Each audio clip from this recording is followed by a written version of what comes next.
Hi, and welcome back to the Godot community. My name is Sahira Dean. I'm the virtual PLC lead for high school 2D art. In today's webinar, I'm going to actually show you and take you through steps that I have my AP students go through for taking photographs of their work for the investigation. Now, one thing I am going to do and start next year is start this in my lower level classes. So I'm going to introduce this in my lower level classes just to have them in the habit of photographing their work properly. And of course, it's something that I mentioned, I kind of show them, kind of some tips in terms of photographing work, and then I'll, have them go through it. But I'm going to stress it more, especially my draw paint 1, 2, 3, 4 classes, just so they're in the habit of doing this anyway. If you watched the previous webinar, you'll know that next year I'm planning on encouraging them in my upper level classes. So it'll be like my draw paint 3, 4, and definitely AP class, ways to present their work in a non-traditional format. So outside of just matting and hanging on a wall, there'll be another way. We'll talk about other ways to present their work. So this is what we start with, essentially them collecting all their work and photographing it. And if you're teaching AP, you know that it's really important that they start photographing early. So just a quick kind of a documentation of their process is important. And of course, then you'll need a picture of the finished work and any revisions that they've made throughout the journey as well. So they have an activity that they do in which they gain a little more expertise and experience and just comfort in photographing work. And so this will actually translate virtual if you do teach virtually. And of course, if you're doing this in person with your students, then y'all can all do this together. So there are a couple videos, especially for the virtual students, that are helpful that I show them. And then, I'll give them a deadline of, collecting all their work. A lot of times, students will, like for my class, everyone has a portfolio. For my AP students, I've actually purchased some loaner portfolios, which are the nice, fabric ones. So they know that their work should be in a portfolio, but sometimes they leave it at home or just whatever.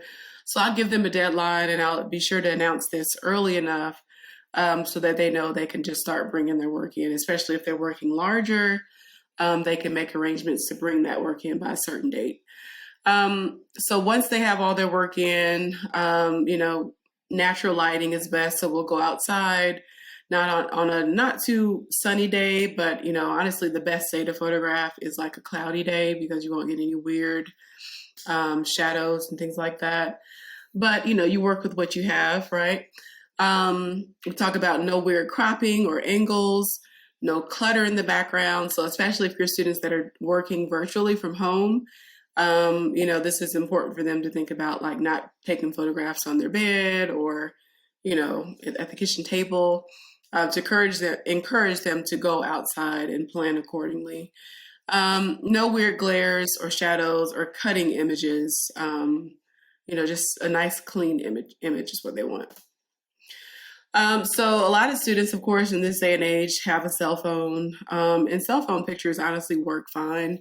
I remember when I first started teaching AP, we had the nice camera that we would use, which by all means you can still do that.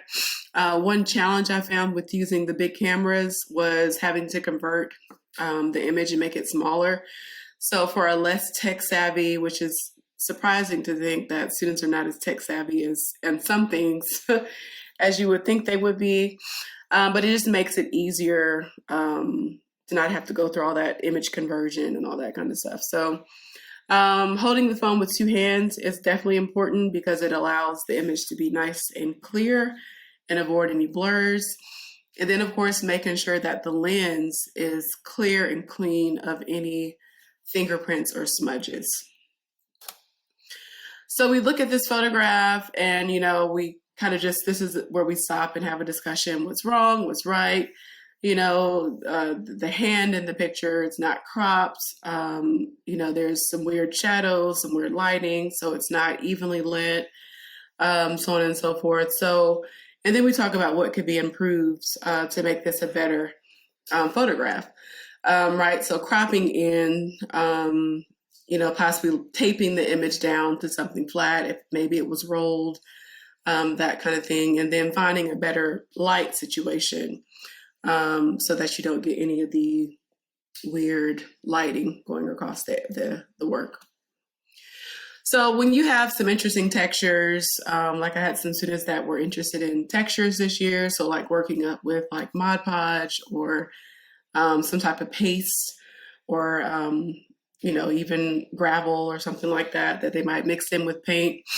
It's important to show students how to rake light across their work, so that way you can see that the texture is actual texture as opposed to implied texture. So we talk about that, and that doesn't come up with many students, but when it does, it's important to show students how to rake light across their work to best show the AP readers, that they actually worked on creating that texture and not an implied texture.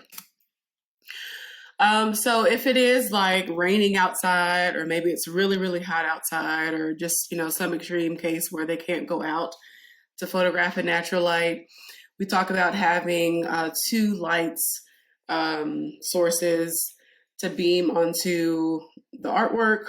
And that way you get an evenly lit image. So like if you were just to go from one side, you might get some weird shadows or just light going across the image. But if you have 2 sources of light, it's going to be nice and clean and evenly lit. So lamps work really good for this. I think the biggest thing is to make sure you're not going with like a too bright of a bulb to where it's washing out the color or making it too contrasty. And then, you just essentially mount it onto the wall or somewhere flat. You can also do this from up top. So if you have maybe some friends that can hold the light from up top, and then you work, going down to take the photograph, as long as there are no weird cast shadows, then that's another option as well. So this is another point in discussion where we stop and look at the difference of the 2 images. So just looking at the photo quality, which one is the stronger photograph, which one is, maybe not used. And essentially it's too much light on the left. I think it's too contrasty. It's washing out a little bit of the values in the face, some of the details in the arm. So making sure that images are evenly lit. What could be improved to make even the one on the right better? Maybe having 2 light sources, because it still looks like they might just have 1 light source on that one as well. And then at the end, this is actually the blog that I got this information from, which I thought was really helpful. And I use this every year. So giving credit to where I got the information, so I didn't have to reinvent the wheel for students. So please do join us on the Godot community. Share any ideas, tips, tricks you have for helping students to take really good photos for their AP portfolios. Where do you have them save all the images? Do you have that as like a checkpoint grade where they dump the images at certain parts in the year? Or maybe they're do all that at the end. Are you just kind of trusting them to do it the correct way? One thing I started doing was I created a hashtag every year for students to post images.